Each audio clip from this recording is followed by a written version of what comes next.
स्वामी जी नमोस्तु नमोस्तु नमोस्तु।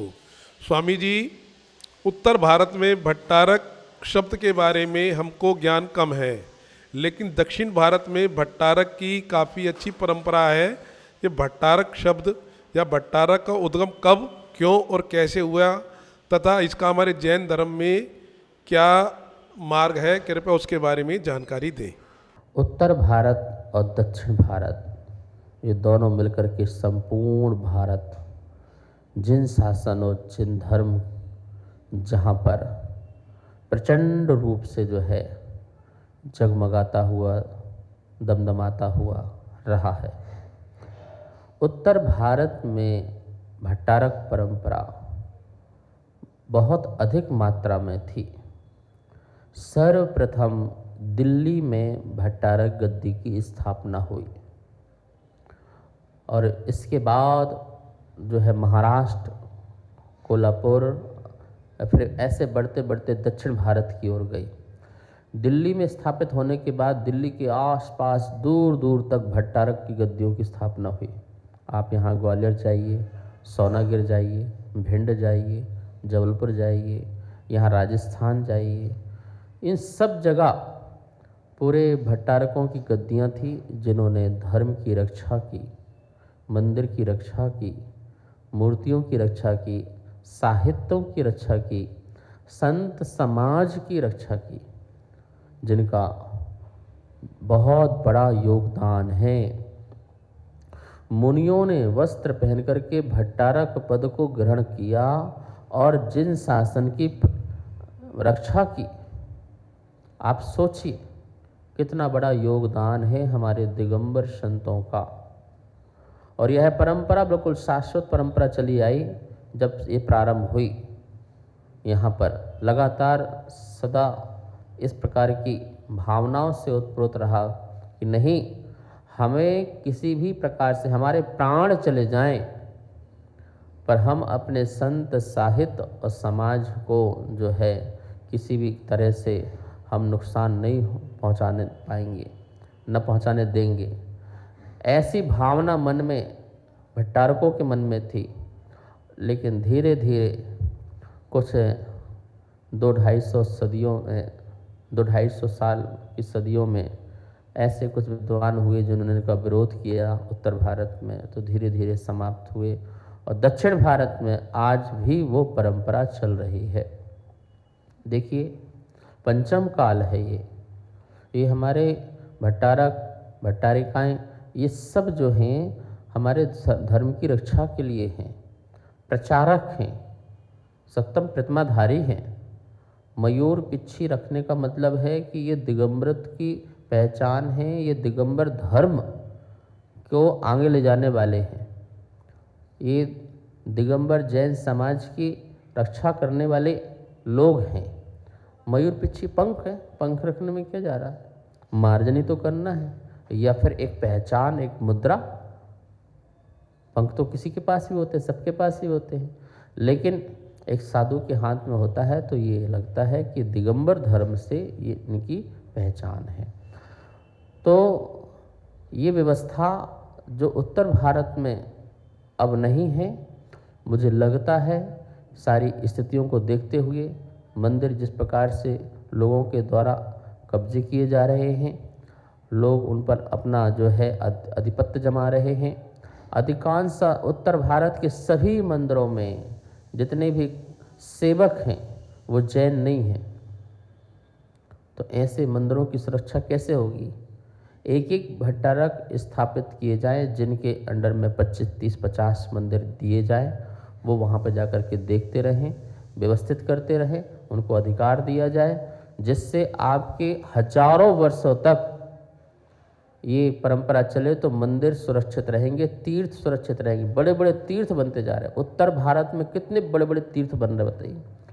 हर साधु संतों के कितने बड़े बड़े तीर्थ बन रहे हैं, इनको कौन ध्यान रखेगा? उनकी समाधि हो जाने के बाद कौन दिखेगा? वहाँ पर रहने वाले कर्मचारी का ही वो मंदिर हो जाएगा, उन्हीं के हाथ में कब्जे में चला जाएगा।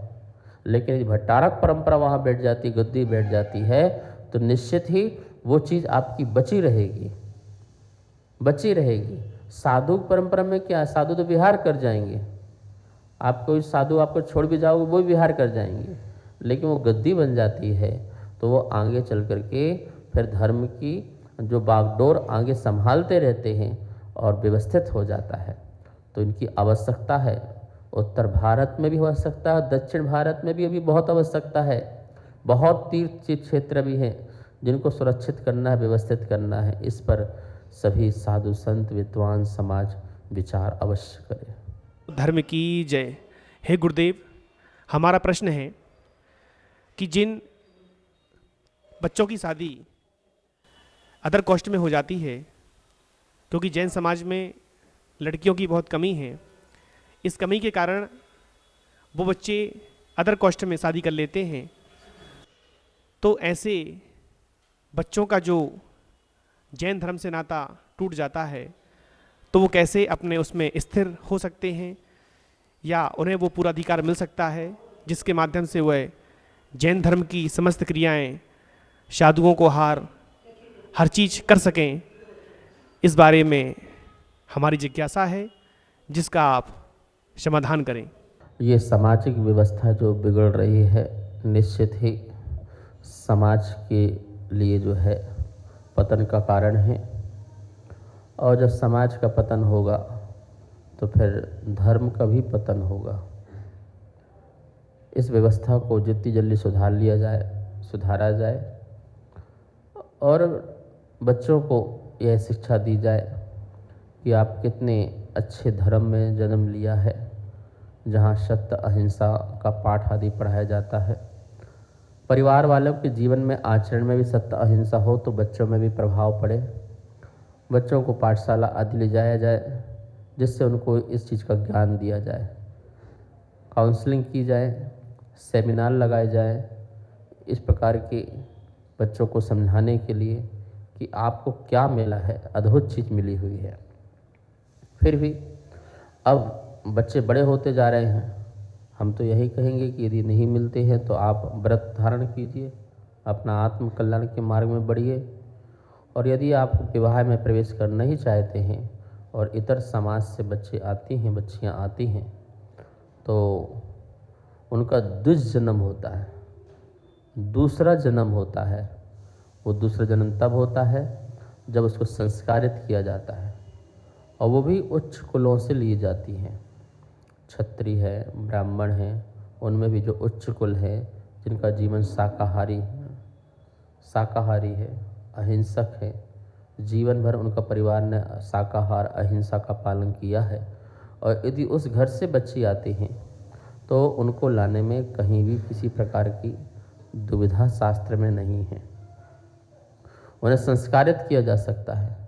म्लेच्छ खंड की कन्याएं भी आकर के चक्रवर्ती की यहाँ पर आकर के धार्मिक बन जाती है, उनके पैदा हुए बच्चे मुनि बन करके मोक्ष चले जाते हैं।